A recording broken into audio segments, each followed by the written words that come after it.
Now, can you please let me know about the audio? Is it audible, friends?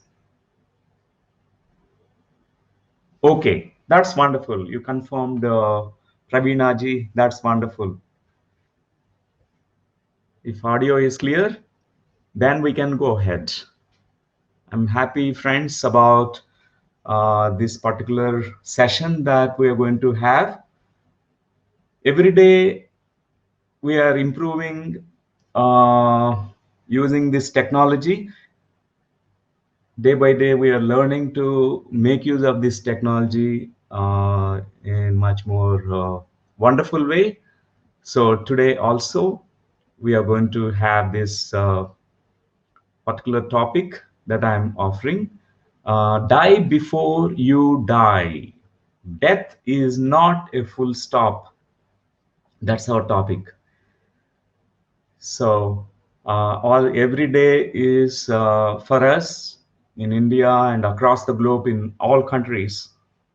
It's really an interesting moments.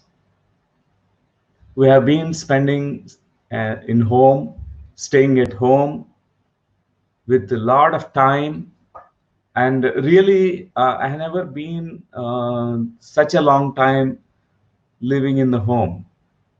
Last 20 plus years, I have been constantly, every alternate day, there was movement. I was roaming around and for first time experienced something very, very calming. And I'm staying at home. And though it is really a panic situation, this situation around the globe, global pandemic, but still, really, I'm nurturing myself from within. Every day I'm spending more time for meditation and dream time, a lot, many dreams. And because I'm sleeping an extra hours just to dream, it's interesting because the symbolic language, the dreams, they can help us a lot. So that's why even these sessions, Sajjana Sangatya, we call it as Satsangas, means interactions with our spiritual friends. We are all together interacting with each other. It's really very good. I feel very wonderful about this. And friends, this particular coronavirus, COVID 19, from different perspectives, if we try to understand the situation, it brings us more uh, growth and evolution in us rather than affecting us, all of us, badly. So from Seth literature, the channeler of this great higher self, over self, called Seth, Jane Roberts channeled this information around 1970s to between 1975.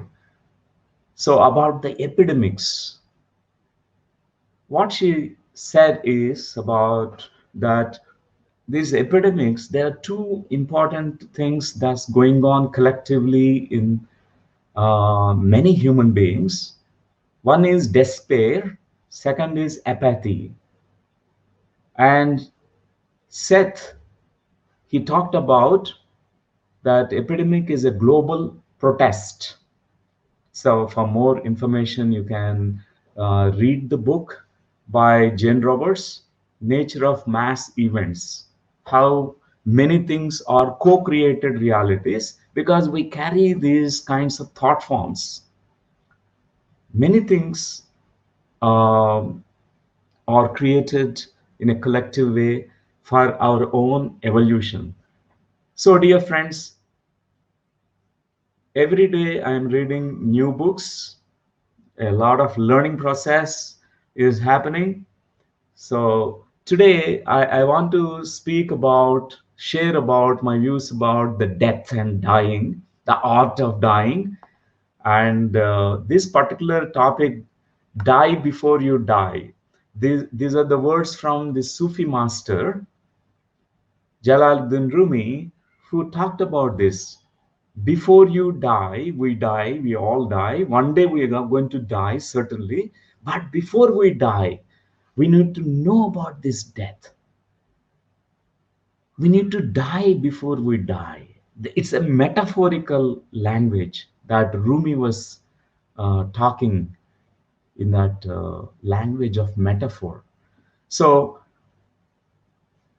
it means that all of us, if we know that this death is not really like really dying, death means transition, death means transiting from this plane to the other plane. It's a change. It would be wonderful because how we going to approach towards death will be totally different, and how we also invite and welcome our life will be completely different if we understand the death and dying process. So first of all, let us all collectively send our, love prayers to all those people who left the bodies, vacated the bodies because of the pandemic around the globe. So all of them, nearly more, I think, I don't know the numbers, it's more than 1.5 lakhs, I think so. But we send our really our prayers and heartful wishes to all of them to move to higher planes. So, dear friends, today there are certain points that I will be stressing upon. One is about why do we have to die? What is the dying process? And what can we learn? And also learning about conscious dying process, how to die, prepare ourselves for death.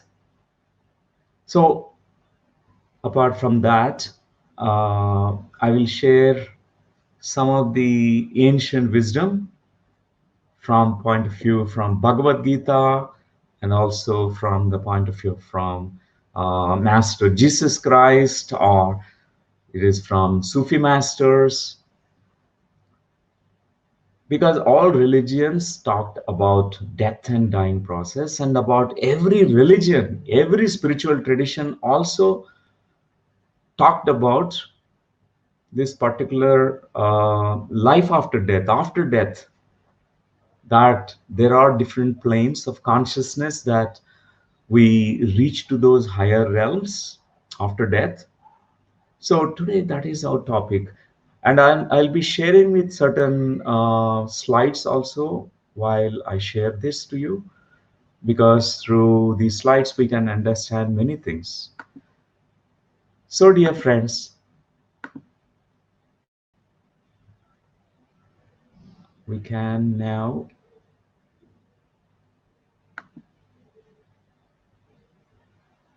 I think I'm going to click on this particular slide. Is it clear, friends? Is it coming to you?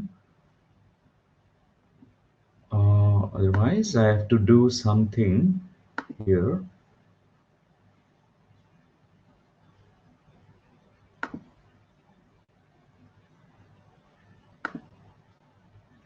Yeah, I think it's now clear.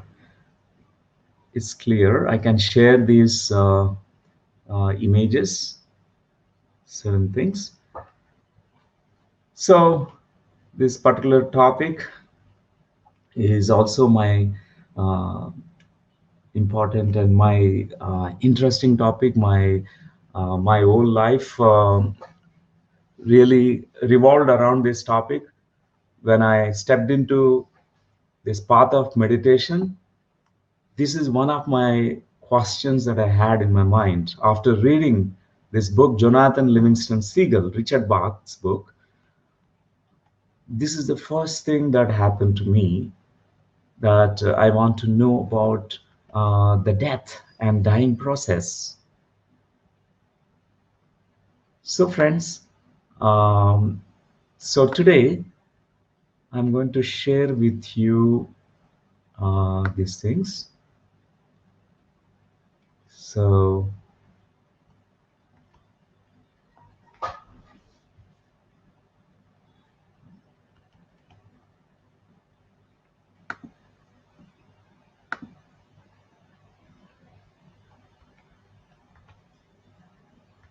yeah, it's now good. So, why there is death? What if all of us going to continue our lives on this planet Earth? That possibility exists also for all of us that we don't die. We live in the physical bodies, and for thousands of years, what will happen to us? We do get bored of living here for such a long time. Death is also the other side of the coin. If life is birth and uh, birth is the one side of the coin, the other side of the coin is death. And this death also is making us to value life. If we know that death is also waiting for us, we don't take our life for granted. We live passionately. Really, every moment of our life is so precious. And if we consider that we're going to live forever on the planet Earth, it's very boring here because we lose interest after some time. Because in this plane, there are interesting experiences, and after you repeat several experiences over and over again, this repetition makes us feel bored. For example, eating the same idli, dosa, uttapam, and pongal, the same thing, and every day we do the same routine stuff, and in a way that the value of life is enhanced because there's something called dying. So that's why birth and death are integral parts of the greater life. They're two sides of the same coin, and these two, three words which are very important: birth, death, and life. Life is independent of birth and death. Before birth, there was life. We lived. We continue to live. Even before we are born, before you stepped into the mother's womb, you had a different life, a life of a soul. And after death, also, there is a continuation of the life. That's why we say death is not a full stop, and but only comma. So it's really, I like this um, particular um insight about death is not a full stop, but only comma. There is a Telugu book which is written long back. I have read, I picked up this particular phrase from that Telugu book. మరణము full stop కాదు, ఒక comma మాత్రమే. Means I'm speaking in Telugu. And death actually makes us give more value to our life that we are leading. I tell you the story of the king from India. His name is Yayati. You might have heard this very famous story, popular story, because he lived for 100 years. He had 100 sons. That means that he had many wives, multiple wives. So this king Yayati, when 100 years is completed, the god of death, the lord of death, came that day to take him to the other planes. But Yayati was shocked. He was not prepared. So he fallen on the feet of the god of death. he tried to say so many things to the god of death, that please allow me to live for some more time, at least another 100 years, because I have not lived my life at all. All these 100 years, with unawareness, it is just gone. I have not lived. I'm not known anything, not experienced here anything. I plead you, I request you, please sanction me another 100 years. God of Death said it's not permitted. But this Yayati, this king, he was pleading. Finally, this God of Death said, okay, I will try to speak to my boss, means Yamadharmaraj, who is sitting in the higher planes, Yamadharmaraj, and hope you will also agree for it. Only thing is, I cannot go back to the higher planes now empty handed. I have to take someone. My job is to take someone there along with me. So if you are not coming, on your behalf, you must send someone else. So you are saying you have 100 sons. Why don't you ask one of your sons? Ask them if they are okay, that I'll take them instead of you. And Yayati thought, yes, I have 100 sons. They're my loving sons. Definitely they will agree. Everyone will be very ready to die also for me because I am his father. And he announced about that, and all the 100 sons were gathered. The first son, the eldest son, is 80-year-old. When Hayati is 100-year-old, the first son is 80-year-old. And he said, if my father, 100 years also, he is not satisfied with his life, I'm just only 80 years old. I have not lived my life also. How can I go?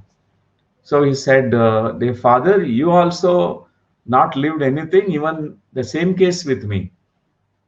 Please, I can't give my life. I can't go on your behalf. So every son was speaking the same way because everyone almost felt the great fear coming to them.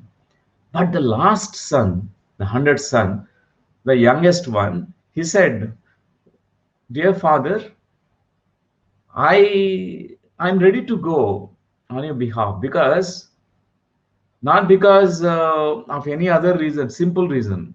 If you are not satisfied in 100 years about your life, even if I continue for more time on this planet Earth, my life will be the same. Why continue this life? Let me explore something else. I'll be happy to go. So he went on behalf of his father. Yayati was happy. But what happened is another 100 years elapsed. So again, the Lord of Death came, again asking the king, come, Yayati, now you must be ready for going along with me. Come along with me. And he said, no, give me one more chance, one more chance, 100 more years, 100 more years. Every 100 years, he was postponing his death. He wants more years, but he was always dissatisfied, discontent. Completely, he was not at all satisfied with his life. Finally, you know, he said one day that after even 10,000 years, he was the same. 1,000 years also, it's the same. So, friends, the moral of the story is if we not really living our life fully, in a really life is so complete and total. If we live, participate in life fully, really with our heart, from our heart, from our soul, from our body, from our mind, every single minute is so important, so precious. Then, if you have lived in such way with such quality, then will not have any fear about dying.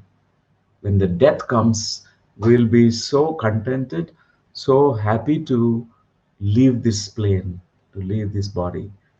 So, friends, all the spiritual traditions that talk about this message, we don't die.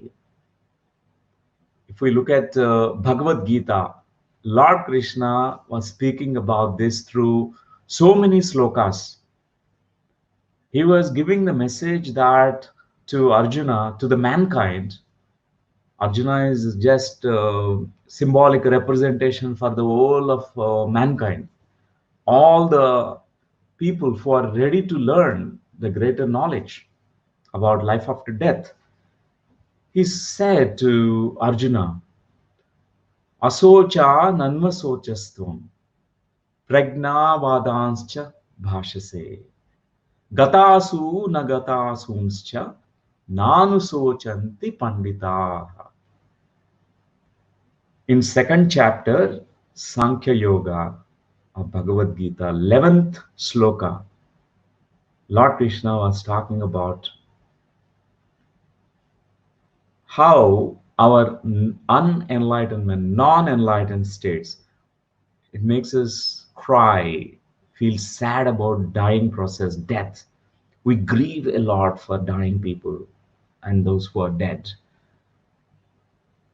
He said, Nanu sochanti panditaha, those who have realized this greater knowledge about the soul science, Adhyatmika Shastra, those who have really learned about dying before they die. So they will not have any kind of grief about death process. So it is such a great wisdom Lord Krishna was showering on humanity. In Mahabharata war, almost like millions died in that war. And that everyone was so close to the death process.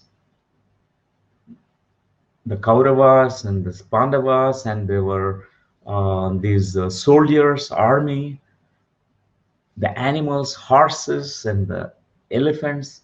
There are many deaths that happened. So, also, Lord Krishna talked several other occasions in other chapters. He said about na hanyate hanyamane sarire. When the body is dying, that you are not dying. The, the body is dying. You are just vacating the body. Vasansi jinaya yadha vihaya. That means a person who is dying is just leaving these clothes which are torn, the body which has become really damaged, it has become sick.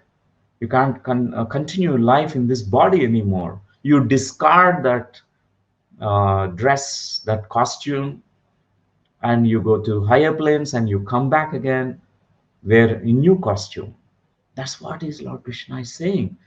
So many of these slokas are from the second chapter. I highly advise my dear friends to just read Bhagavad Gita. It's beyond religion. It is the scripture for everyone. It is completely Adhyatmika Shastra.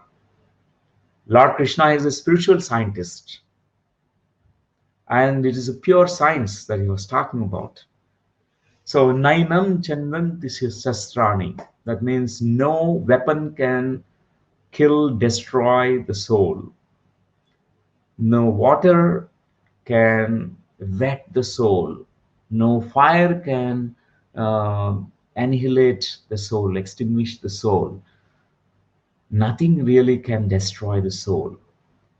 So, dear friends, when we look into this message, we don't die. It means that our body is dying, but you don't die, the real you, because you are not this body alone. You are much more than this body, much more than this mind, much more than your emotions and your ego structure, your ego personality structure, much more than that. And I like this quotation from Seth, the oversoul Seth. In one of the books, he channeled this message: death will not bring you an eternal resting place. Because this topic, many feel that, oh, death is so good. I don't need to fear death. Many feel like committing suicide and leaving the body. And because there are many problems here. Already, the many people committed suicides. Every day, there are many reports of the suicide deaths in Andhra Pradesh, in Telangana, this place. So even India, within India also, there are many deaths, suicides particularly, because the fear of this COVID-19. So, but just read those words. Death will not bring you an eternal resting place. That is not the solution. If we can't face the COVID-19, if we can't face our problems occurring in our life, even death will not solve all these things. People think it's a kind of myth people carry. They assume that now it's too much for me to handle the situations.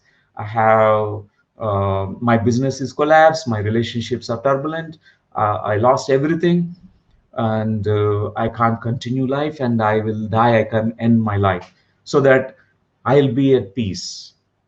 I'll reach the resting place. No, it is not going to happen, because even after death, we carry the same kind of this astral mind. Our astral body carries the same kind of problems even after death. We continue the same thing. So when we reincarnate, we have to begin everything from the scratch. We have to face again the same issues which you left in between.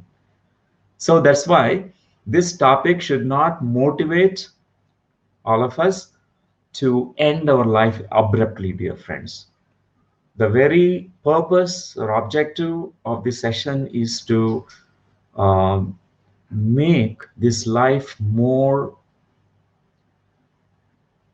qualitative and more fulfilling, more we can participate with our uh, complete energy. So, dear friends, death is a grand illusion. Fear of death is the root of all the other fears.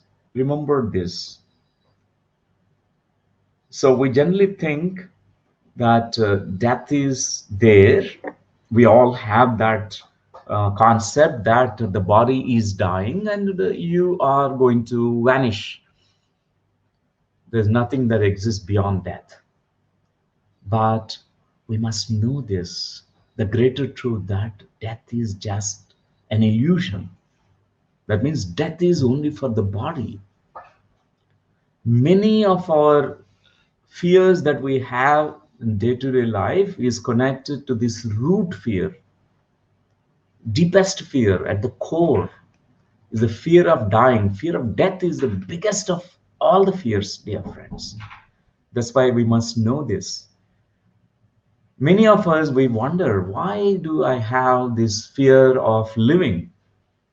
Fear of living, fear of humiliation, fear of being insulted, fear of success, fear of failure, and whatnot. So many strange fear of snakes, to fear of cockroaches, fear of strange people, fear of unknown people, fear of speaking, many fears.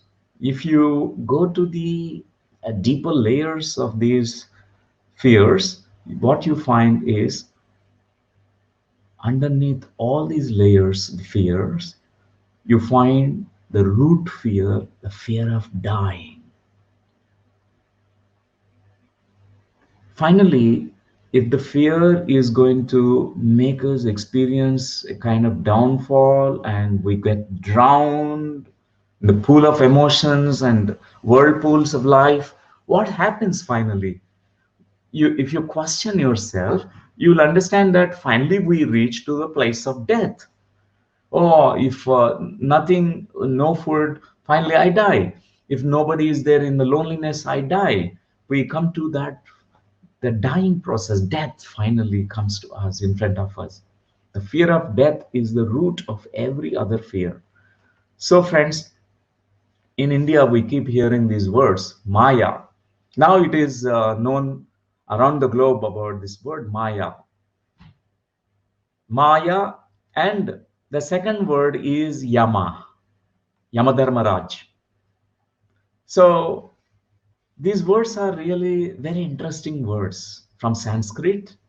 Maya means illusion, and the Yamadharmaraj or Yama, Yama means actually the death, who symbolically represents death. We generally think that in India that there is a person who is an in charge, who is really a physical person in the higher planes of consciousness, in the other worlds, that Yamadharmaraj stays, and there is a judgment that's going to happen after death. We really feel very scary about that, meeting Yamadharmaraj there. But know that there's no such person like Yamadharmaraj. It's not, it's only our ancient rishis from Bharatdesh was speaking in metaphors, in symbolic language. It's not the person who is sitting there. So, Maya, the word, when you reverse that word, Maya, it is Yama, means when you're reaching to a point of death, what happens is so far all those things which you thought is the most important things in your life suddenly loses the value.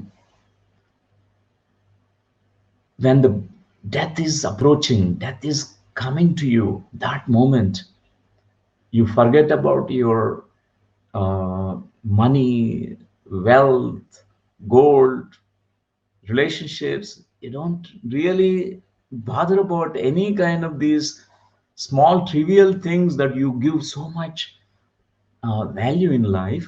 Small trivial things we worry too much, but when we are death is approaching, in that moment what we really feel is we go through what is called shattering of all illusions. Every illusion is shattered in that moment. The death really takes away all the Maya. Even a person who is a non-believer, a rationalist, an atheist, who is dying, who thought that there is no life after death, and who believed strongly that there is only saying one life, that's all. We are biological machines, biological accidents. This universe itself is a biological accident. There is no greater intelligence which is really which created this beautiful prakriti, this vishwam, this universe. Even such people, when the death is approaching, it is a big question mark. Suddenly, their minds also will have a question mark. If they are with open mind, they have a possibility to understand what is greater than, what is beyond death, what is beyond this birth, what is that life which is beyond, after death, the life that continues after death. So many rationalists and atheists also, they have different experiences in the life after death states. So dear friends, I was an atheist before. Completely, I was following communistic philosophy. My father was a renowned physics lecturer. That's why I received this name Newton, because my father is fond of physics. He named all my siblings My brother's name is Einstein. My sister's name is Curie. Brother's name is Darwin. My name is Newton. From childhood, my father really given me the science. He said, if we have to worship something, worship science. Science is God. I really thank my father for giving me this scientific temperament. So, but younger age, I denied about everything about life after death, or the God or soul was not part of my upbringing at all. I denied. I refused to believe. My mother was a highly devotional lady, and she worships Krishna, Rama, all the gods, Mukoti Devatas, but I was completely against it as a child. But at everyone in everyone's life, there is a day that comes to them, and our mind opens. My mind opened at one time when I was 17-year old, when I read the book Jonathan Livingston Seagull.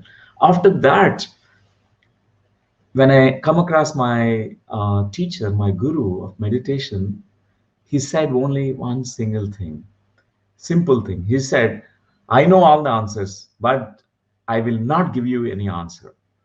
Find your own answer, because these borrowed answers will not satisfy you.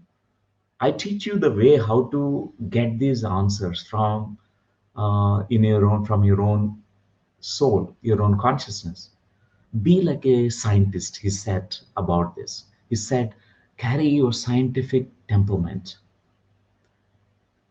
My guru's name is Brahmashri Pitamaha Patriji, who is the founder of Pyramid Spiritual Societies movement.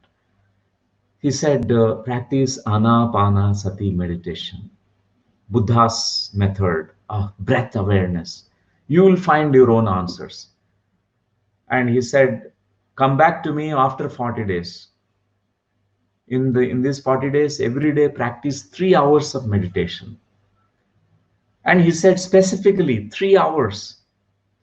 I thought, okay, it's closing my eyes is so easy, 3 hours. Anyway, from childhood, it's my habit. I was the always a procrastinator, very lazy person. I was like that in that during that time. I was 19-year-old when I met Patriji, and I thought it's lazing and sitting quietly like closed eyes. I thought it's easy. It's the most difficult thing. I realized soon. After a week's time, I thought I was going crazy. So many thoughts in my mind. Now, thousand thoughts multiplied into lakhs and millions, and it was not stopping. But I want to meet that guru again. The guru said, "Meet me after 40 days. Don't come back to me without the practice. Don't ask me silly questions." I continued my practice, even in spite of all these thoughts. I thought I'll go insane. After 21 days of practice, my mind completely vanished. One day, I found that there is no thought in my mind. Absolute, tranquil mind, I have noticed. My mind has no thoughts at all.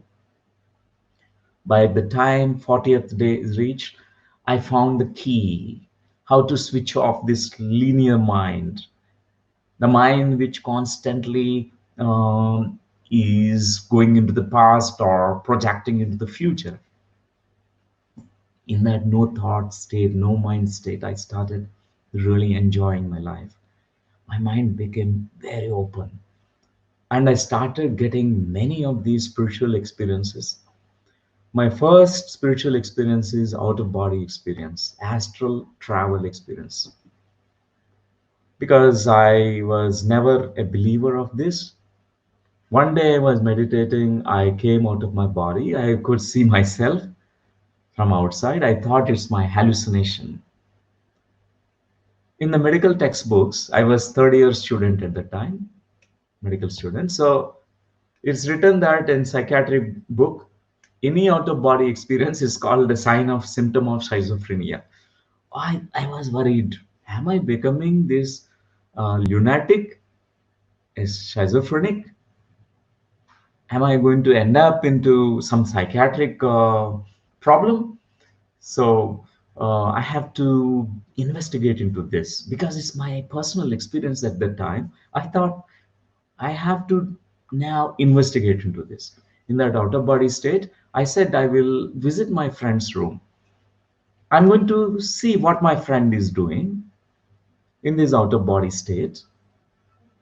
And what I'm going to see, I is whatever the information that I'm going to look at, I'll come back into my body. Later on, I going to cross check and validate. I did that on the day in my outer body, in the energy body. I could move into my friend's room. So I was staying in a hostel. I was in the medical hostel that time. So I went into my friend's room. I saw what my friend was doing, his dress code. He was mainly doing one activity. He's drawing a picture of a tree with a green sketch pen.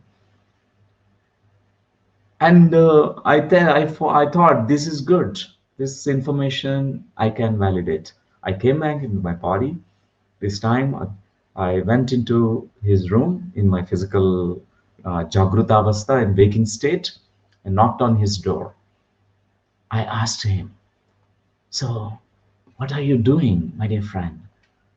And I saw his dress code, the lungi, the clothes that he was wearing. It's confirmed, it's validated. The same colored clothes that I saw, it was the same. And also, I saw him. Then he showed me that picture of the tree with a green sketch pen. He was holding the sketch pen in his hand. Then I felt so joyous about this. Later on in my meditations, several times I used to come out like it's like an experiment for me. I used to learn all the time, floating about the body and traveling to different locations. And one day I thought, when Krishna talked about, the soul is not going to die, now I will stand in front of the Lord. So my astral body was standing in the middle of the road, and the lorries were going on me, but nothing was happening. I thought one day I will jump from top of a building in my astral body, but I see nothing is happening. I felt such freedom. I lost completely fear of death and dying. So, friends, before we die, we can actually know what is deathlessness, what is deathless component, deathless part of us, the soul which never dies in us. Then we can live differently. That many other profound realizations I had is discovering my past life memories and all these things. I realized that, oh, so many lifetimes I have come here. I died many times. This is also another beautiful, what is called as a natak, a drama, another drama. This life also is another drama. And I found that every drama, we are the authors, we are the script writers. We also plan this current life, circumstances, events, and our parents, and also our lessons that we want to learn on this planet Earth, because Earth is a beautiful school. So we are coming here many times. I realize that why should we fear dying when we died already many times in many lifetimes? So it changed my viewpoint, dear friends. Before this meditation path, meditation practice, I was too much stressed, always very, very stressed. There is only one life, you have to always run, run, run, run like a machine. I was like a biological machine at the time. Suddenly, I slowed down. I started enjoying everything. Sipping tea, enjoying tea is so important. Conversing with my brother, mother, my friends is so important. Looking at sunrise is so precious for me. Everything actually so precious in life. So, and also We live with such meaning and purpose, friends. Every single moment is so divine, so precious, with full of meaning. And this mystery continues every day. We must not know about tomorrow. It must be a surprise for us. We must know a broad outline of this life, about our soul plan, what we have planned out well in ahead, like a template, but not every single detail. The surprise element must be always there. The mystery must be alive. So, illusions are shattered by the death. That's what is Yama and Maya. Yamadharmaraj shatters all the Maya in us. So, one of the shlokas I remember from Adi Shankaracharya, this greatest guru from India. He is the greatest Advaitic master. At a very younger age, realized himself. Jagadguru Adi Shankaracharya. I really love this teacher, this guru. His teachings, so precious. He said in simple 33 slokas in Bhajagovindam, my favorite slokas. He has given all the entire essence of spirituality in just 33 slokas. He said, Bhaja Govindam, Govindam, Bhaja Mudhamate. Samprapte Sannihita Kale Nahi Nahi Rakshati Dukruin Karune. Bhaja Govindam, Govindam, Bhaja Mudhamate. He said, Bhaja Govindam means it's the name of Krishna. Actually, we must know the real inner meaning of Govinda. Govinda means the one who has really transcended or conquered all the senses, the five senses, who is a master of five senses. Five external senses, five internal senses, all the senses.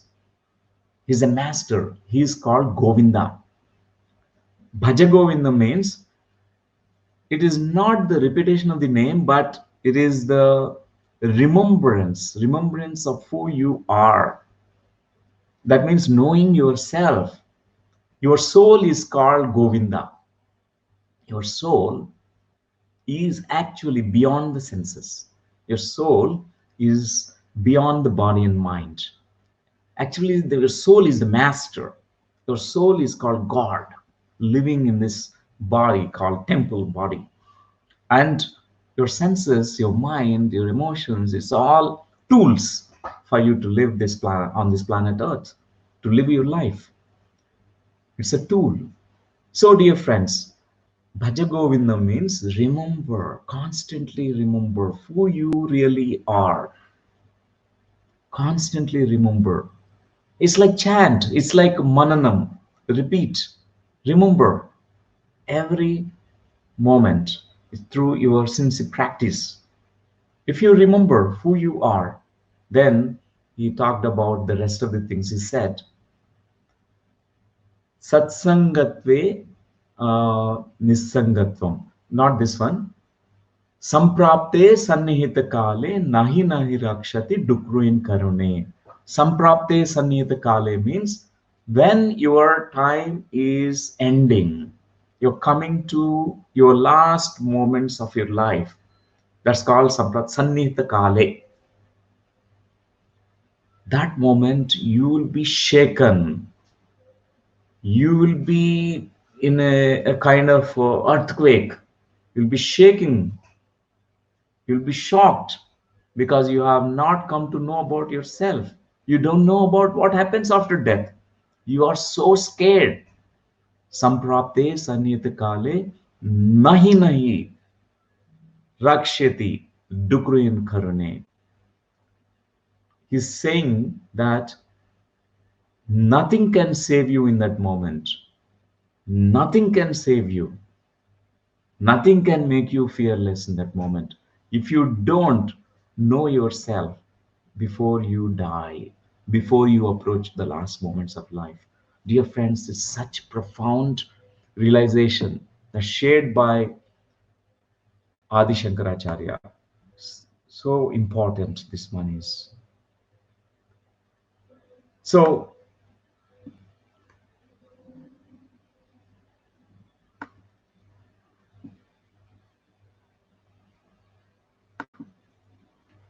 now I'm going to share with you about this Chitragupta and Yamadharmaraj, another name we keep hearing from our ancient scriptures from Bharat is another character called Chitragupta. He is called as an accountant who is working along with Yamadharmaraj. If you look at that word, Chitragupta, you will find something interesting there. Chitragupta, if you reverse the word Gupta Chitra means Akashic records. Means your all the memory accounts, karmic accounts, everything ethereally recorded, everything energetically imprinted. This is called Akashic record. So in the life after death states, many people, they review their life. They will look at their life, pros and cons, because we will be evaluating ourselves. How did I do in this life? Did I really complete my mission, a purpose that I planned for this life? Or is this life really, I have lived completely? I have danced my dance, sang my song. Did I write poetry? Did I sing poetry? Or I was really, I have not participated, aloof, lonely. Did I live like worrying too much? So know that in the life after death states, we all review our own life. That's called Gupta Chitra, Akashic records. We have access to our own Akashic records. It's very interesting, dear friends, because all the Puranas, the stories we keep hearing from our ancient India, they have antarartha, inner meaning. They're not just stories. There is profound message conveyed by rishis. And in this slide, I have written this: underlying the fear of death lies the fear of change. Know that there is fear of change that is more deep rooted in the fear of death. What is fear of death? Because in the death, it's also a change. You're changing the place from the physical location, you're going to the astral location. From one room, you're entering into another room. From one state of consciousness, you're reaching to another state of consciousness. Like just like water, it was solid when in the low temperatures, but in the higher vibrational state, higher temperatures, it's now liquid and then it is becoming gaseous. So when we're dying, we are entering into our higher frequency body, our astral body, and we're going into a different location. And but we fear, that fear of change is the underlying fear. We all have, dear friends, the fear of change. The biggest fear is fear of change. So when we are born, that moment when we are born, our death certificate is also issued, because everyone who ever is born is going to die one day or other. It's a matter of time. It's a question of how long, and some they few years, some 50 years, some 100 years, 150 years, could be even some a long life, much more than that. Like Mahatma Babaji, who is ageless, even from Dwapar Yuga, even much before that, he was uh, residing in Himalayas. They had many deathless, immortal beings. But it's a matter of time. Once they decide that my purpose here is over, they may leave the body. So it's just a change. Many of us, we fear this change, but death is so inevitable, dear friends. Whichever is born in the physical plane is going to experience death also. Birth and death are two uh, sides of the same coin, and it's just changing. That's all. This death is making us to experience something else. That's why Buddha emphasized on this practice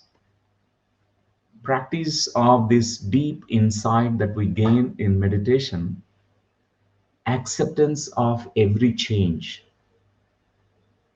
So in meditation, when you're watching your breath is changing. As the thoughts in your mind slows down, your breath will be slowing down. From sthula breath, gross breathing, it becomes sukshma breath, means the breath slows down, it becomes energetic breathing. Subtle breathing happens. Effortless breathing happens in meditation. So, first we start noticing this change. Even in your body, certain sensations will come and go, birth and dying, rising and falling. This phenomena of change, we keep noticing. We also understand during the time the law of impermanence. Everything is changing, everything is a flux. And we need to be established into that insight, which really helps in our life. Even in our life, we see that when there is a time that where we are experiencing sadness, know that this sadness too shall pass away. This is going to change. Know that when there is illness that has come, this too shall pass away. Whatever is born, it's also going to die. Know that if you have reached to a point where you lost everything in your life, know that this too shall pass away. And you can witness that. And when you are agreeing to every change that's happening in our life without resistance, we don't suffer. Buddha's words, I really love these words. He said, pain is inevitable. Pain is inevitable, but suffering is optional. You decide whether you want to suffer or not. Pain is inevitable. Pain comes. Physical body pain, emotional pain, pain when you lose someone loved ones, and that pain comes. But suffering, we enhance that suffering through our mind.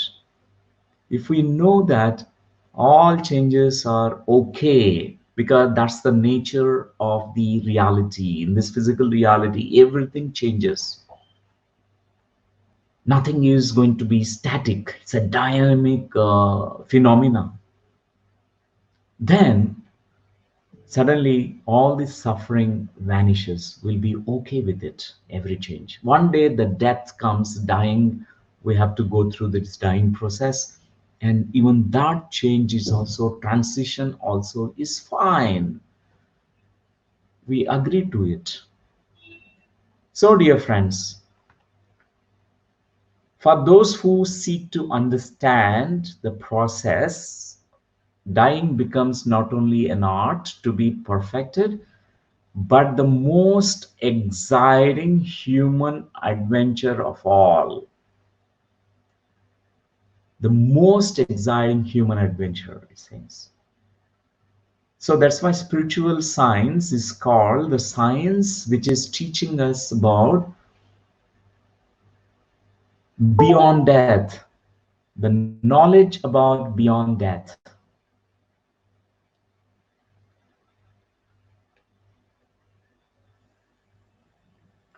So it's about beyond death we are learning.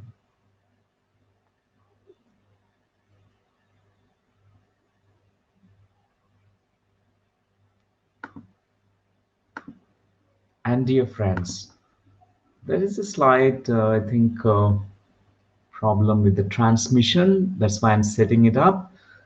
Takes only 1 minute time, then it'll be okay. So now I think it's okay. I can appear on the screen and I can also interact with you. So, dear friends, the spiritual science is really making us understand this, that it's a beautiful adventure, adventure to other planes. So this is the really an important and interesting topic. Many people, when they are about to die, there can be a beautiful transition that can happen. Instead of fear, suffering, and you know, so much of pain, those people can be prepared. So this knowledge really is so important. And dear friends, there are many other planes of consciousness that exist beyond the earth. In the slide you can see now, if you are exiting this earth,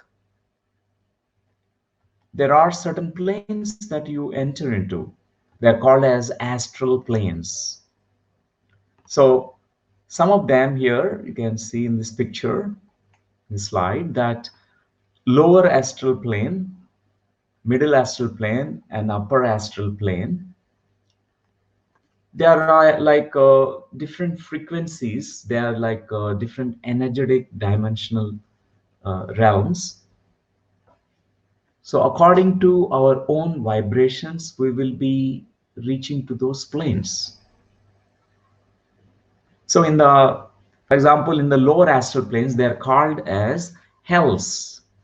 Narakaloka means they are called as lower vibrational realms. In those planes, people, whatever guilt they carry or certain things they carry, they suffer through their whatever guilt, hidden guilt they carry from that lifetime, because they're still unable to uncling themselves, detach themselves from that earthly life they have just left. Many, they still hang on to it. That's why in the lower astral planes, even the ancient Puranic stories in India, we keep narrating about those punishment system and purgatory period and a lot of painful experiences. And according to our vibrations, we reach to middle astral plane, then higher astral planes. Higher astral planes are called Svargalokas. Means there, it's a higher vibratory realms where you have much more joyful experiences. Like there are many other dimensional beings, astral beings. You have interaction with them. Such experiences people have go through in the life after death states. So in this place where there are certain portals through which they can access these akashic records, they're great halls of learning. So in the astral realms, in the life after death stage, first stage is resting stage. They will go through the rest, because after such tough time on Earth planet, many intense experiences, they want to rest for some time. So that resting stage, and then they go through the review stage. They want to evaluate this pros and cons of this life that they just lived and just left. And then next is they'll prepare for the next journey to the earth. They plan, that's called planning stage. Roughly this is the outline. And also there are, you know, different other realms that many they experience according to their own vibrational nature. Those who are higher advanced souls, they also explore, they will be reaching to the higher realms like causal planes. They're called as karanalokas. I will introduce you to these names. This world, the gross world, or the physical world that we're residing, it's called in Sanskrit sthula prapancha. Sthula, this is called sthula, gross, physical, tangible world. And astral frequency worlds are called as sukshma lokas. Sukshma means subtle worlds. And there are Karana lokas. Karana means causal planes. Karana loka. This is another Sanskrit name. And there are celestial planes which are called Mahakarana lokas. These are the names that are told by our ancient rishis for spiritual scientists who has done such inner explorations. In the ancient Vedas, Upanishads, they talked about it, about these archetypal seven planes of consciousness that exist: Bhulok, Bhuvarlok, Suvarlok, Janalok, Maharlok, Tapolok, Satyalok. We say that these seven upper worlds and seven even the lower dimensions also, like Rasatala, Talatala, Patala, all these seven lower than the earth realm. There are many other words. So it's very interesting, friends, to explore, to understand these other realms. So many people, they, on the slide, you can see that the path of light and path of darkness. When we are about to die, many people with unconscious, when they die, what happens is with unconsciousness, with fear, with ignorance, with not knowing what is going to happen, and they have great fear. And what happens is they have low vibrational frequency. They enter into what is called path of darkness. It's called Dakshinayanam. And there's path of light. This path of light means Uttarayanam. Advanced souls, they go through conscious dying process, just like Bhishma Pitamaha. After Mahabharata war, Bhishma Pitamaha said, I will vacate my body on this particular day. He was on the Ampasaya, means all the arrows. With that, a nice bed was made. He was residing on that. He was lying down on that. He was relaxing on that. And the last moments, he chanted Vishnu Sahasranamam. He was remembering about the soul's nature, about the greater soul, higher self, Vishnu Sahasranamam. With consciously, he left the body. He announced about those moments even before he vacated the body. It's so interesting, dear friends, how consciously one advanced soul can vacate the body. So always death is optional. We must know that death is optional. Death is your choice. Unless you say that I have lived my life fully, now I am ready to transit, you don't need to die soon beforehand. So as you master this monkey mind, as you master, understand your own entire consciousness, you understand that you are the master of your life, then you are the in charge. You have the autonomy to choose when to vacate the body. Know that when your purpose is over, you will not stay here for an extra moment. Our soul feels that, yes, I completed my life and now I am ready to transit to higher planes. So, dear friends, so according to the soul levels,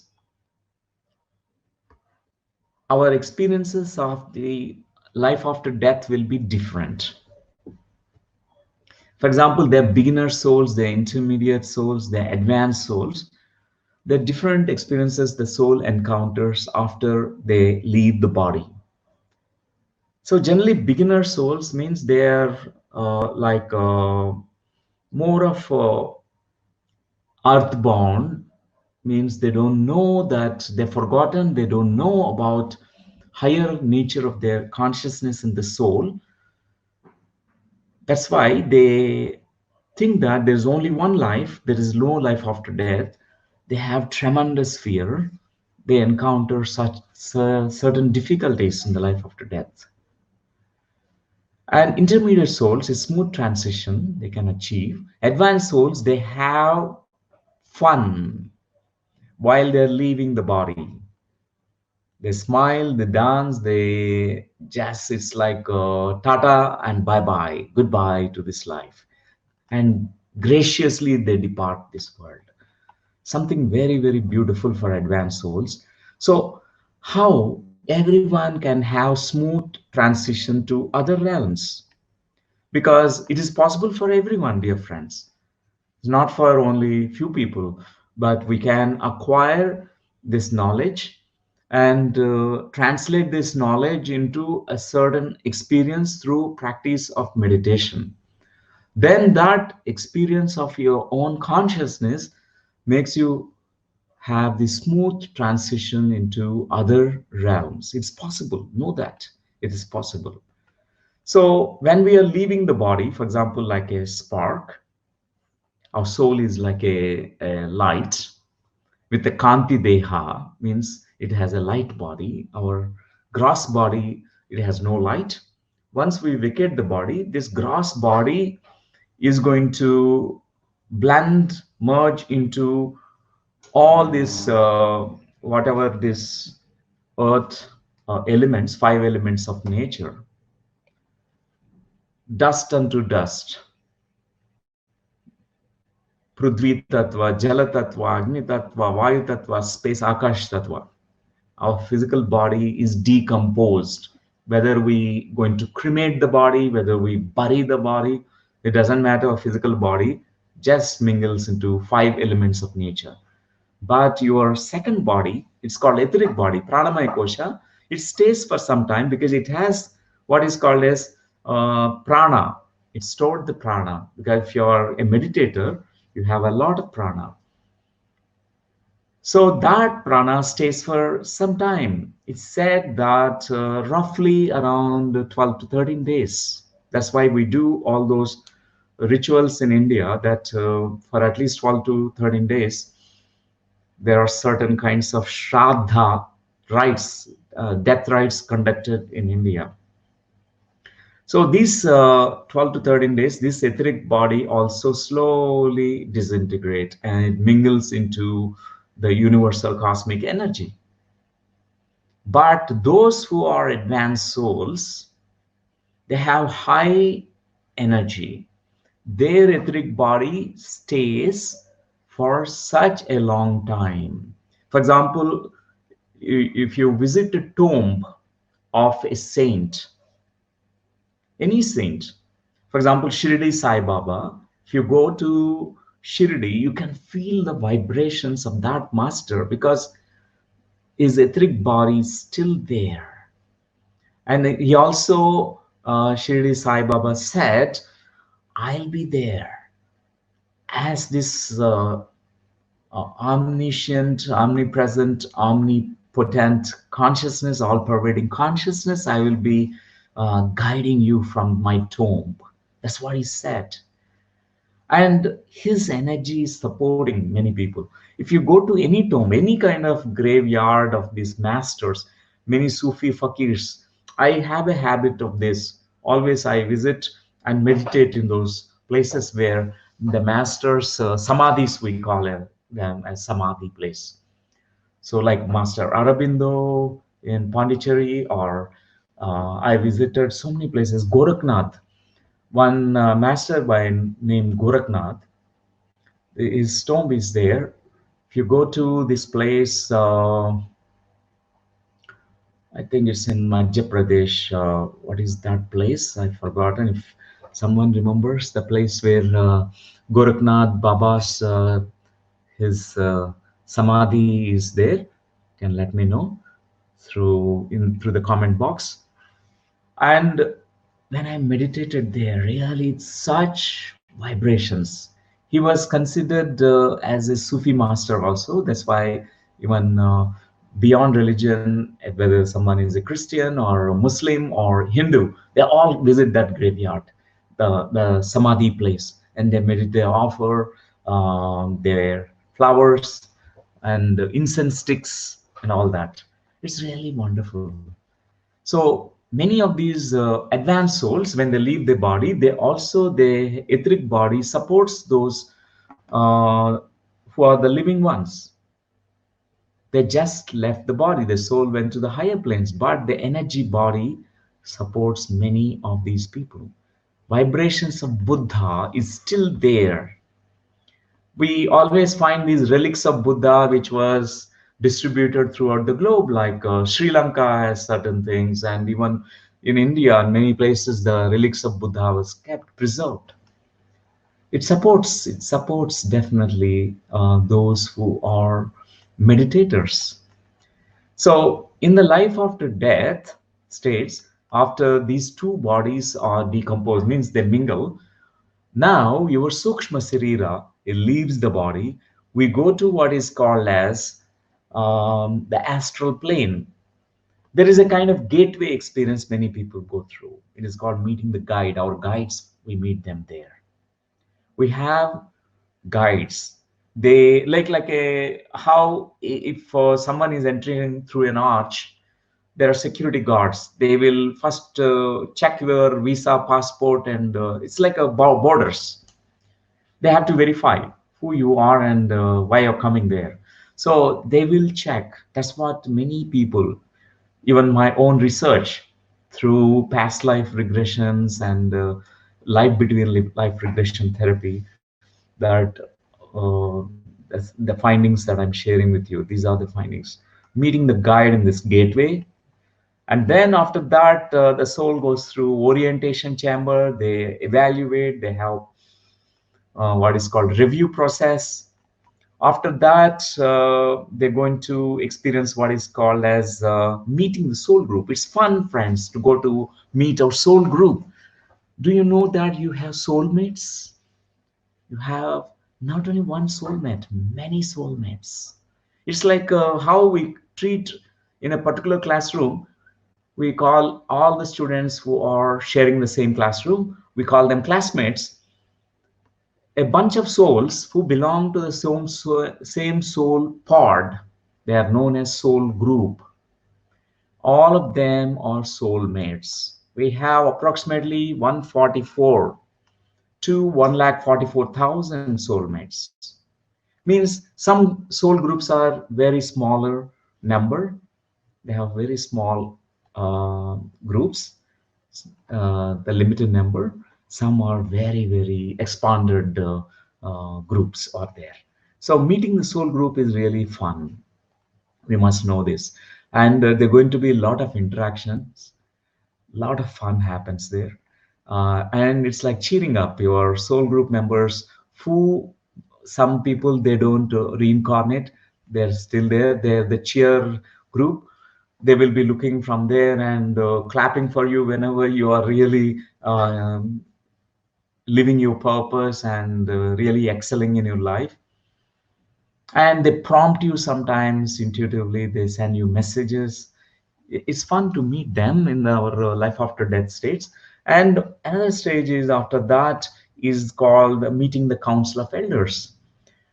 They are the high dimensional beings. The elders means they're like on par with Lord Krishna to Lord Buddha, Christ consciousness, or such great masters who are like council of elders. With they will also we will have an opportunity to meet them, and when we interact, they also guide us.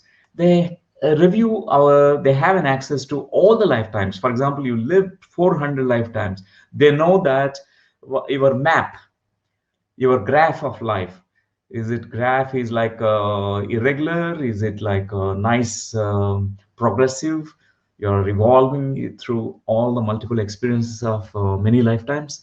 They guide you. They know everything about you. Yeah, it's really fantastic experience to meet them. And one more beautiful experience is the planning stage, choosing the next life. This also reported by many LBL experience, life between life regression experiences, how they choose the next life, whatever they plan for the next life, the choices they made, selections they made, all that about the karma quotient, how much karma baggage they have, what are the lessons they plan to learn, and then they are now born as a child. They enter into the mother's womb approximately around, say, third month, mostly third month to eighth month to ninth month also, but very rarely around 10 to 20% of souls they enter before third month, but 80% of them after third month they enter into the fetal body. So this is roughly the roadmap for the soul, dear friends. Even after death state, this is what we're going to experience. We go through these kinds of beautiful after death encounters, experiences. But mostly, advanced souls have this conscious knowledge or conscious remembrance of this. So when we are meditating, we remember these memories. It's fun to remember. So after my sadhana and my practice of meditation, I could remember my LBL experience, where the choices that I made in this life and many things. And of course, I went through all kinds of challenges. Many challenges are well planned beforehand in the LBL state. I have planned those traumatic events like from childhood, many things. But it's interesting because every traumatic and all those things that we planned also it raises our what is whatever that we can call as capacities and our courage and many things. There's a plus in every minus. There's positive in every negative situation or event that happen in our life. So well in ahead, we know the illnesses, challenges, relationship problems. Most of them we also agree to them. We have many contracts that made beforehand in the LBL states. So now I want to share with you about the three deaths that happen in the life after death states. Three deaths we go through. So, friends, at this point of time, if you have any questions, also you can keep asking. It's because it's good to interact to know if you have some questions. So, somebody posted like Mariana Kaleja, hearing about the soul group makes my heart flutter like a lifetime longing and waiting. Thank you, Mariana. It's true. We must know about our soul group. Really, it makes us progress very well. We know that we are supported. We are not alone here on the planet Earth. So it's really wonderful to know that. And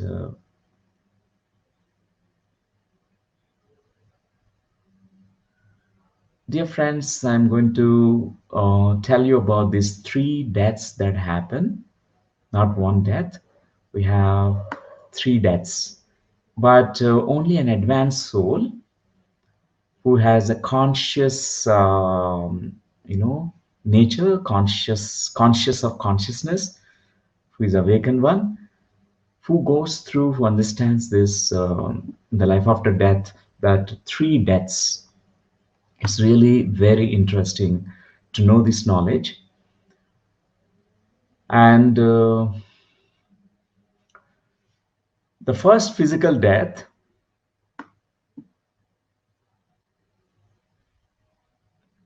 is we know that about the physical death, how we leave this corpse. When we leave this body, this is called corpse, dead body. It's the torn and worn clothes. And after that, astral body, when we go to the astral plane, there also many of the advanced souls, after some time, they leave the astral body and they go to the higher planes. They go into called as causal body. It's like changing your costume. For example, you are moving into water. You can't enter into the water using your what is called car, right? Am I right? Yes, we can't use your vehicle like a car and motorbike to enter into the water. You need what is called boat, ship is needed. So if you are entering into sky, you can't enter into the sky with a boat and ship. Ship can't fly in the sky. You need an aeroplane. If you want to go beyond our Earth plane into the space between the stars, we need satellite. In the same manner, when we are dying, we also, when we are entering into astral realm, we use this astral costume like astronaut wearing a astronaut dress. We have this astral dress. An advanced soul leave that astral costume, also goes to the causal body. Causal dress is a higher dimensional body. It's really interesting to have these beautiful multiple experiences of this causal body in your deep meditation. So many of these advanced souls, they leave the causal body also, and they reach to higher causal, supracausal body stage. It's really the most beautiful experience they go through. And death experiences of an advanced soul, the three deaths we go through.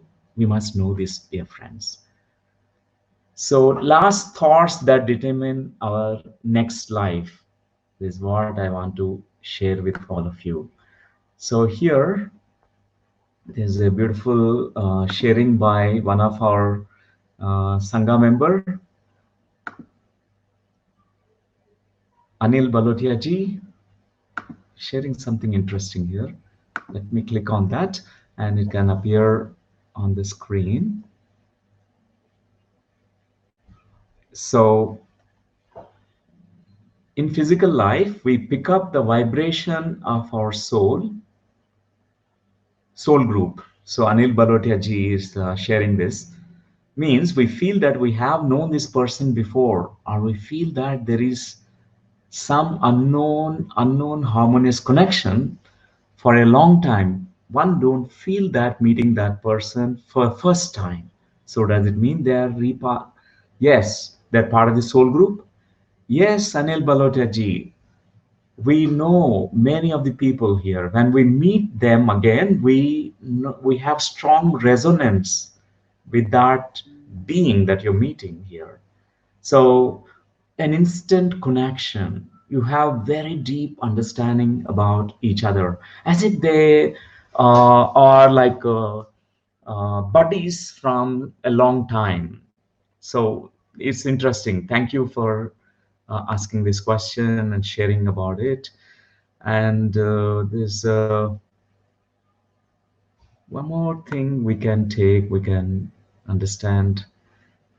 Can you please tell me something about Garuda Purana, where it is said that we have to go through several punishments after death based on our karma.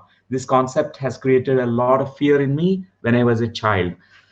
Anuji, namaskar. And yes, in Garuda Purana, it is scripture. It's scripture which can guide those beginner souls. And what happens when a beginner soul is transiting to the planes, other planes of consciousness? Generally they go through these lower astral planes. Those planes are, whatever that hurt we have given to others, we're going to experience the pain. Whatever harm we have given to others, it's like instantly we're going to experience that. That's what is reported by Garuda Purana, that we don't need to be scared of that. Know that in the right understanding of karma is not seeking punishment. Karma is educational. Karma is just a tool to learn lessons. So that's why we don't need to suffer. We don't need to put ourselves into needless suffering again and again. Instead, learn the lesson. When we are learning the lesson, the karma is neutralized. So many people think that only in the life after death state, in the Narakaloka, in those transitory planes, our karma will be, purged, and these punishments that are going to be given is many people they actually fear death because of this fear of punishments or fear of being judged in the life after death states. Dear friends, know that there are no people will judge us. No astral guides will judge us. No God will judge us. There's nobody is judging us. And immediately, even after death, even if you are really a perpetrator, a person who have hurt someone, so many people, who caused trouble to others, immediately after death states, you are unconditionally accepted and loved and embraced. No one is going to judge you. It's only the guilt that we carry. We go through certain experiences there. So, dear friends, I think hope Anuji, you got the clarity about it, and don't need to fear about it. So another thing I want to tell you is last thoughts that determine the next life. Know that how we are dying, the last moments of our life, if you have these kinds of thoughts about low frequency thoughts, fearful thoughts, it becomes the seed energy for the next life, the future life.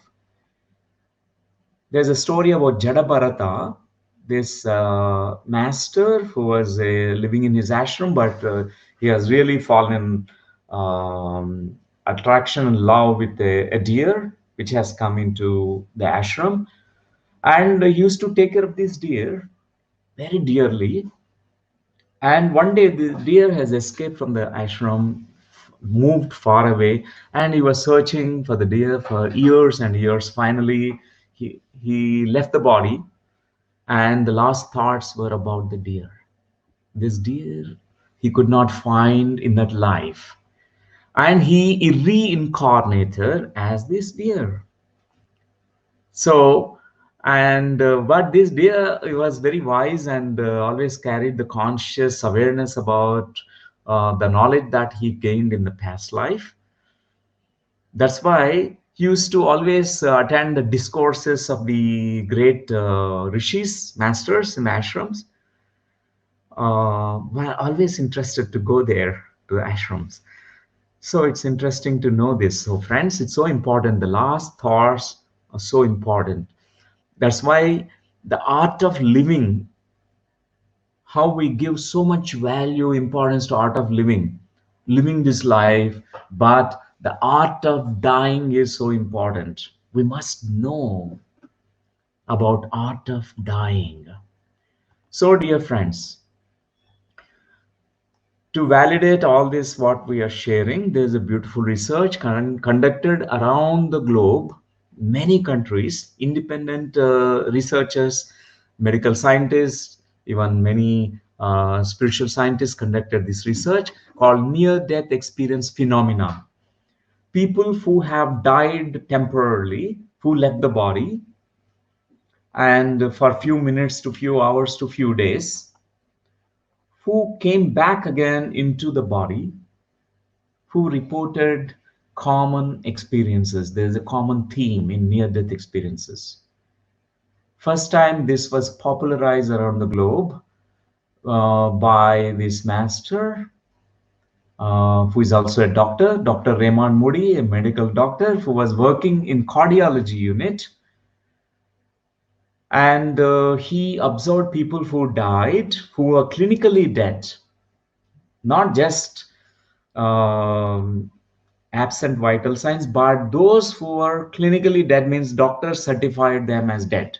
Their pulse rate is not there, heart rate stopped, and their ECG has become flat wave, no EEG wave recorded, and all these vital signs missing from the body, and doctors declared dead. Such people, after few minutes to few hours and few days in certain cases reported, they come back.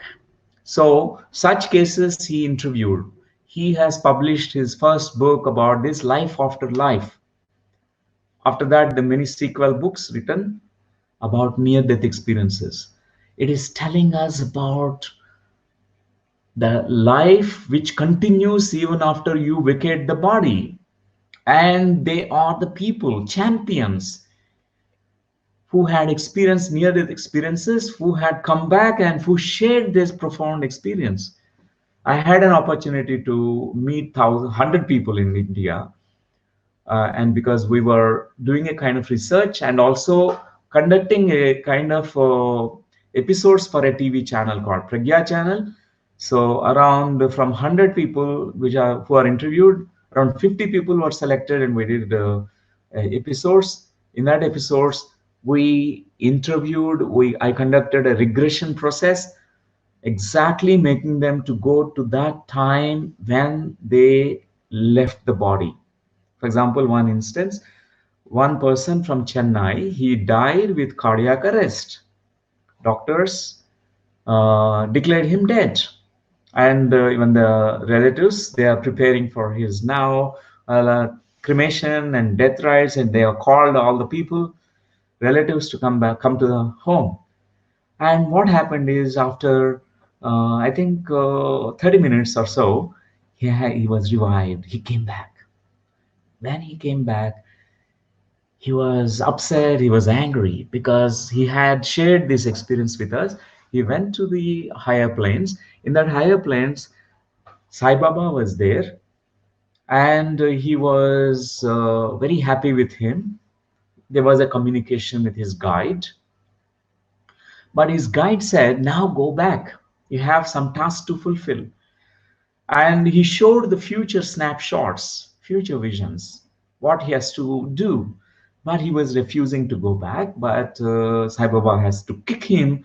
Then he has fallen down into his body with a thud, with a jerk. And when he came back, he was upset about what happened. He was very angry at Sai Baba and why he has to push me into this body. And then when he came back, doctors were surprised that he is alive now. He's breathing, and it's really an interesting experience. He said to the doctors, "Now, next time when I am reaching my deathbed, don't give me any medication." I thought death is very scary experience. Death is the most beautiful experience. That higher realms, higher planes, so interesting, so light. I was feeling weightless. I was feeling so much sense of expansive feeling, so much of oneness, so much connectedness. There's no dense feeling, gross feelings were not there. So this, like this, there are around the globe thousands and thousands of cases, friends. I highly recommend the books by Dr. Raymond Moody, Anita Murjani, Dying to Be Me, that experience she shared about her near death experience. Please go through those, it's very interesting. So it alters our viewpoint also, because somewhere our logical minds, linear minds, cannot believe about this. It feels unbelievable. But when we really read such real life experiences of many people about who've gone through this experience, it really changes our viewpoint. So, dear friends, for those who had astral experiences, it will be like a cakewalk when they are nearing the last moments. That's why meditation is called as a death experience. Meditation itself is a death experience, because in meditation we die to our old self. You will be reborn in meditation. So many of you think that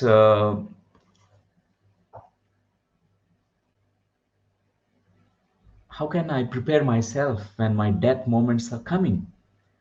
We can prepare by having astral experiences, inviting all these astral experiences. Because if we know where we are going to be when we leave the body, and also when we can look into that future possibility when we are about to die. Maybe we die when we are 150 years age, but we must know those last moments.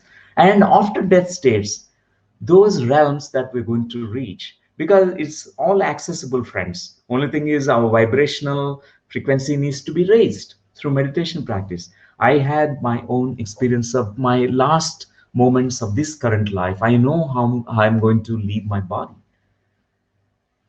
and I know where I will be reaching the astral planes.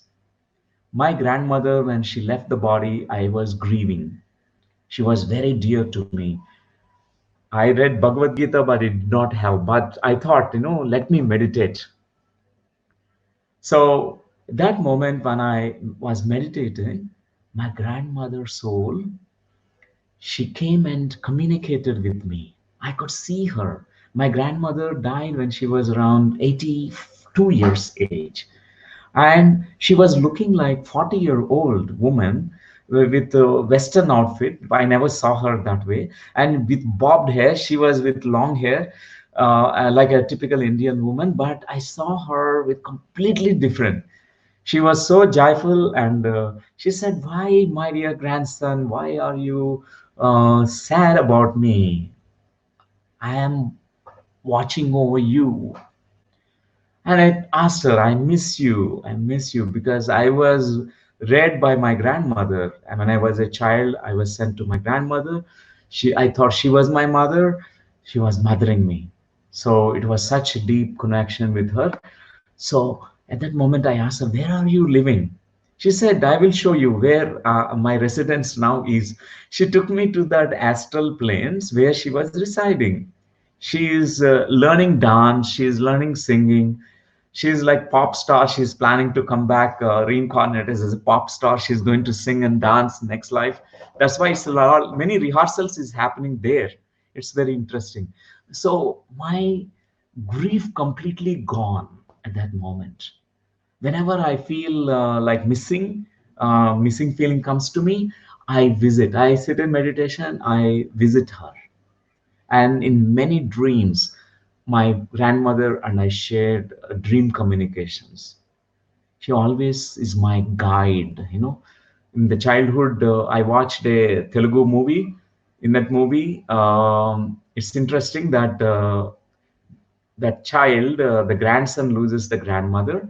So he always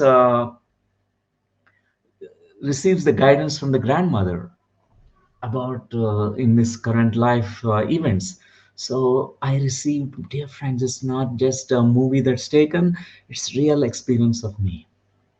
And I heard many people have experienced this too. They shared these experiences. It's really wonderful to know these things. So, dear friends, what is seen as death on one side of the veil is perceived as birth on the other. When you are dying physically here, you are taking birth in the higher dimensional realms. Those other realms, you are being born there. That's why death is really a grand illusion. So, dear friends, my favorite book, Journey to Ixtlan, and my favorite master, Don Juan, who is also a teacher and guru to Carlos Castaneda. I highly recommend all the books written by Carlos Castaneda. He talked about this profound statement, lesson. It's called "Death is the only advisor that we have." Remember these words, dear friends. Death is the only advisor that we have. We take our life for granted. Know that your death is waiting on your left side, an arm's length, it seems. That's what Danjuan said, and it's waiting for you. And always know that when it is waiting, you will not be, you know, moaning and groaning and cribbing and stuck in emotional whirlpools. Instead, we really pay attention to the solution and pay attention to the life. We dance and we sing. In the last moments, that's what matters, friends. That's what one question arises in our mind is, have I danced my dance? Have I lived my life as myself? Have I lived authentically? Have I lived passionately or not? That's what matters finally. The quality of the life, that's so important. So death is the wise advisor. Think about this. One question I want to ask all of you, that if you know that you're going to die in the next 3 days time, what are you going to do?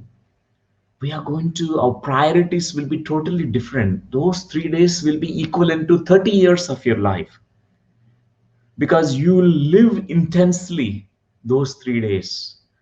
Means whatever those bucket list of you, you know what is your highest priority. Maybe it is spending time with your loved one. Maybe it is you want to express something about your love that you have in your heart to your loved one, which you could never express it.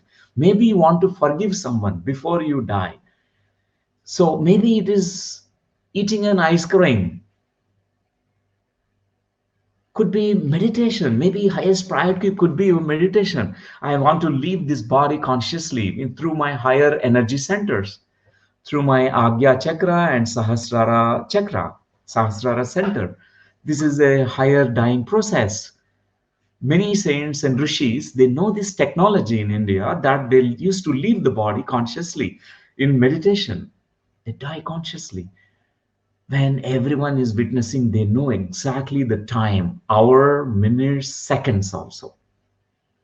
And very graciously, they leave from the higher energy centers. Maybe your meditation becomes your priority in the last moments. So think about this question. What are you going to do when your death is just 3 days, um, is waiting for you in 3 days, or maybe 3 hours? Think about it. Your priorities will be different, friends. We will not waste a moment. That's why I like these words from Don Juan. Death is only a wise advisor that we have. Death is our eternal companion. It's always to our left at an arm's length. It's eternal companion. If you make it as an eternal companion, you will not be scared. Instead, death makes you live your life fully. Really, every single moment cannot be wasted with trivial things. Sometimes we worry too much about the future. We miss this current moment. This moment is so precious, dear friends. And change the way you look at death, and as a result, you'll change the way you choose to live. Let's now look at death as eternal companion, death as a wise advisor, and death as an integral part of our life. Birth and death are two integral parts of this life. We can't exclude anything. So, I want you to now, dear friends, um, know that anybody leaving the bodies, we must not be dismayed by the goodbyes and farewells. These are the words from Richard Bach, you can see on the screen. Don't be dismayed at goodbyes. A farewell is necessary before you can meet again. Meeting again after moments or lifetimes is certain for those who are friends. And these are profound words, words from Richard Bach, from his book, Bridge Across Forever, I think. So, all the books of Richard Bach, I highly recommend. Illusions, Bridge Across Forever, One, Biplane, and There is No Such Place as Far Away. Very important books. And friends, in a world where death is the hunter, my friend, there is no time for regrets or doubts. There's only time for decisions. So these are the words from again from Don Juan, this great teacher. So we must take the death as a great wise teacher, and it is making us take every single moment, making us plunge into action. Take decide now. Don't postpone things. I will do in the future. This will happen in the future. Never to postpone things. Do it now. A warrior must focus his attention on the link between himself and his death. He must let each of his acts be his last battle on earth. Only under those conditions will his acts have their rightful power. These are again words from Don Juan. So live as if this is your last day, this is your last moment. Then we live really so totally and fully, dear friend. This is something very beautiful uh, teachings from Don Juan. Live as if this is your last life. This is the last day, last moment. Entire life of ours is a preparation for death. It's a preparation for death. How qualitatively you're going to live your life, definitely you know when your time comes, when you're leaving the body, with such grace you're going to leave this body. And friends, we are reaching to the final slide. Gratitude is the right attitude and antidote for the fear of death. The fear of death can be tackled through gratitude. Mostly, we are not grateful for even many things. They're grateful for this moment, grateful for our parents, grateful for the food that we are getting to eat every day, grateful for the health that we have, grateful for our mind, thoughts, and many things. We're not grateful. And grateful for all those champions and soldiers and people for working tirelessly. And really, if we are living in gratitude, that's the real best antidote for the greater life, and the best antidote for the fear of dying and death. So dear friends, read Kathopanishad. I recommend this Upanishad, Kathopanishad, the conversations between Nachiketa and Yamadharmaraj. This is ancient Upanishad, is the enlightening scripture, is the best scripture, best Upanishad, Kathopanishad. This is the gift to the whole world. If we want to know about life after death and art of dying, conscious dying, it's the really a book that really guides us. And another book I highly recommend is by Sogyal Rinpoche, the Tibetan Book of Living and Dying. Don't miss the opportunity to read the Tibetan Book of the Death, and this book, particularly Sogyal Rinpoche. And there's a beautiful system in Tibet they follow about conducting this transition process by a lama, a Buddhist master, who guides a dying person to the life after death states, the Bardo states. Life after death realms are called Bardo realms, intermediary realms. Those Bardo realms are so interesting. Those experiences are reported in this book. And also another book I highly recommend is A Soul's Journey by Peter Richelieu. Highly recommend this book, Peter Richelieu. And the book Three Lives by Lobsang Rampa about life after death, viewpoint about views of the life after death, and You Forever. Actually, Rampa master, this master, Lobsang Rampa, is a walk-in master who, in an Englishman's body, though he was a Tibetan soul, and he written more than 18 books. So they are readily available. Read every book, because every book has this beautiful metaphysical knowledge that he has presented. It's not fiction; it's non-fiction. One movie that I recommend: What Dreams May Come. So this is a really an interesting movie about life after death, about a person who committed suicide, and there's a lot of insights you we can gain from this movie. The actor Robin Williams and really he acted very well in this movie. And another movie I highly recommend, Astral City, A Spiritual Journey, based on the novel No Solar, Our Home by medium Chico Xavier. Highly recommend this movie as well, Astral City. It's readily available. You can watch it. So, dear friends, let's now um, meditate. Let's all meditate for some moments together because celebrating the death of the death, meditation is also dying to your old self. So we need to really, like how we're celebrating birth, celebrate the death. When our moments of death comes, we can really joyfully vacate the body.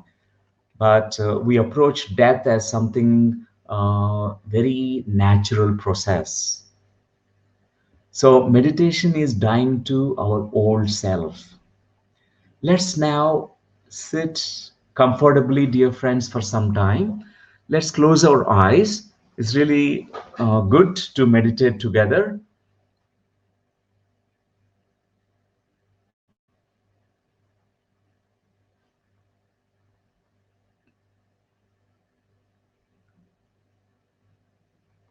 I want you to observe your breathing. Notice your in breath and your out breath.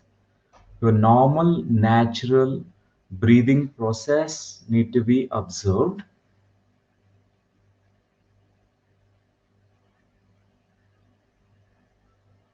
No need to take deep breathing, no need to take shallow breathing. If the breath is long and deep, let it be long and deep. The breath is short and shallow, let it be short and shallow.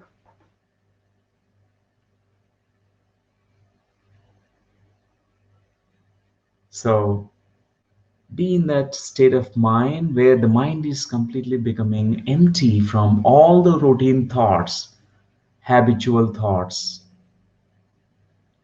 Once you reach to that state where all the thoughts are now slowing down and you're able to appreciate that silence in the mind is empty. Know that you are much more than the thoughts in the mind, much more than the mind, much more than the body. You are that witnessing consciousness. At this moment, in this witness state, when the mind is empty and silent, from your heart center, I'd like you to connect to all those people who died. All those people who died. Maybe your near and dear ones, your family members or friends, all those who lost their lives in the recent times because of COVID-19 coronavirus throughout the globe, all of them. Because from our heart, we send our consciousness, we gaze, we look far and far beyond this earth, beyond into the realm of the dead, the realm where all the dead people, all those who vacates the body reaches. We call them as astral worlds, higher realms.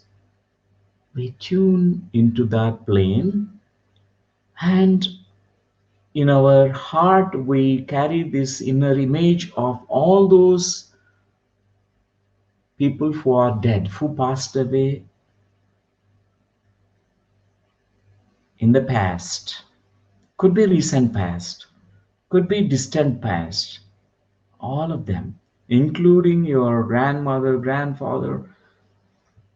Oh, it could be your very dear friends or pet animals also.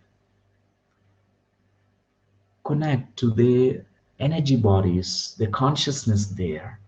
You acknowledge their presence. You tell them, I see you. Whatever the grief that's coming right now, allow the grief to flow out of you because Accept the grief. It's natural that we grieve for those loved ones when they leave the bodies. Just allow the grief to pass through your consciousness. Let allow these tears to roll out of your eyes. Acknowledge their presence. I acknowledge your presence. And from your heart, send a message, beautiful message to them, message of love, gratitude, whatever. Could be something else you want to tell them. So speak to them, all the dead people, like prayerful thoughts, filled with so much of compassion and love. And in that state of consciousness, you tell them that I'm going to reach to this place one day. I will also reach to this place where you are right now. But in the honor of all of you, I choose to live very well. And I live well, and I'm going to fulfill this life's mission, purpose. By living very well this life, I make it a beautiful gift for all of you, dear friends. You can communicate this to all those people who reach to the other side. And also tell them, I will join you after completing this purpose, mission of life, not a moment before. Only after completing this life, I'm going to join you. Not now, not a moment before.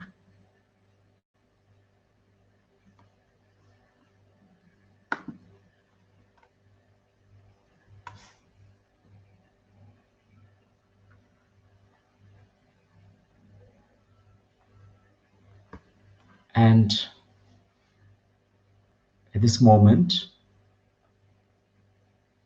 with this beautiful feelings which are shared and communicated and expressed through your heart, I'd like you to give place in your heart for all of those souls,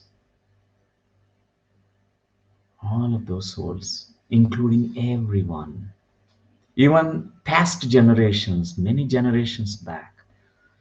On this planet Earth, many people lost their lives through wars and through many, many epidemics and even the current epidemic.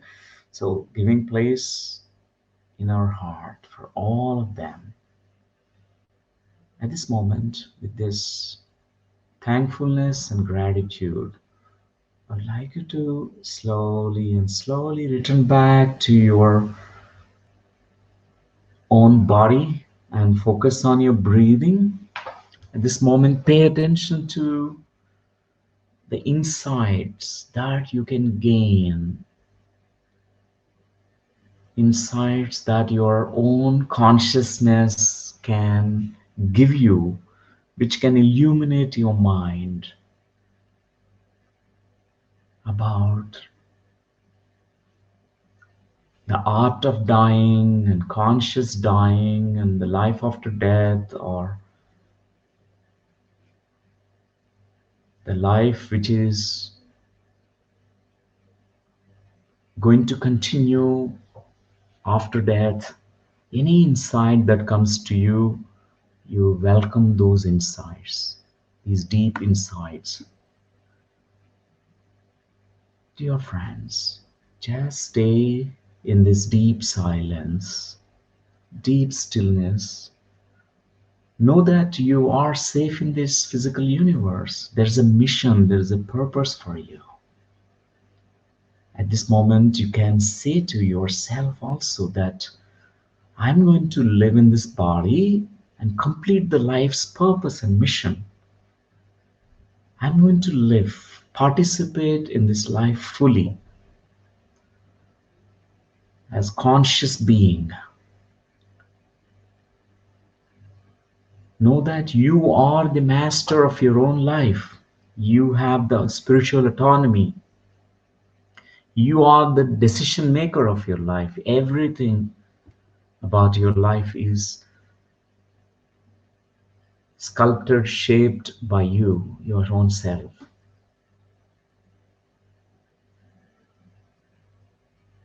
Another 2 more minutes, friends, 2 more minutes.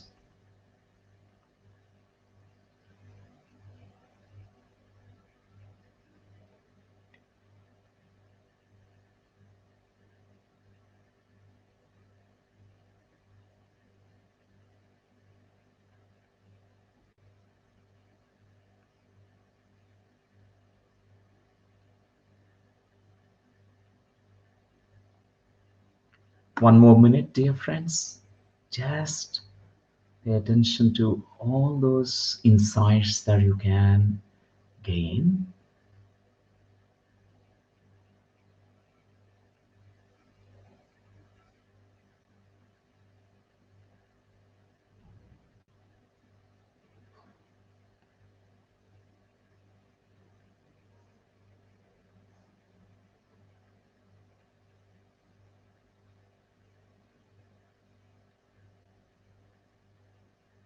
30 seconds more.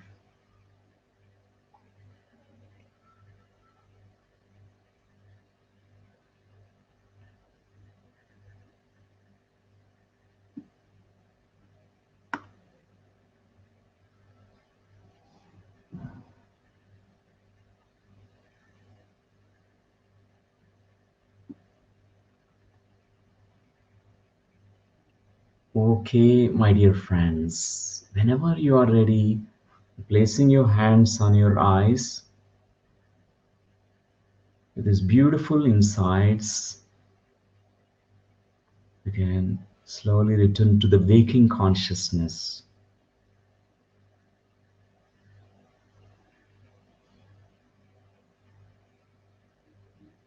Slowly and slowly, you can come out of this meditative state.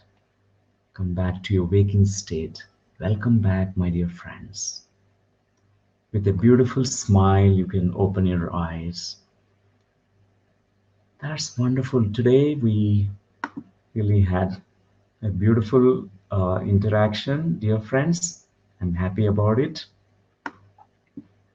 To meet all of you through using this internet technology, I express my deep gratitude. Maybe one or two questions we can take, which are already expressed in the through the comment box. So one question I want to pick up here is, yeah, I think Suchi Goyal ji, who asked us about if we still have some karmic baggage, but we don't have want to reincarnate on earth. Is it possible? Everything is possible. For example, you joined in a particular school, you decide, you say to your teacher, your principal, that I don't like this school. I don't like learning process. I'm not enjoying it. I want to stay at home. And your headmaster respects your choice. Your principal asks you to follow your heart and you will stay at home. But how long? Afterwards, you feel like continuing, completing whatever is incomplete. So, dear friends, in terms of the earthly incarnations,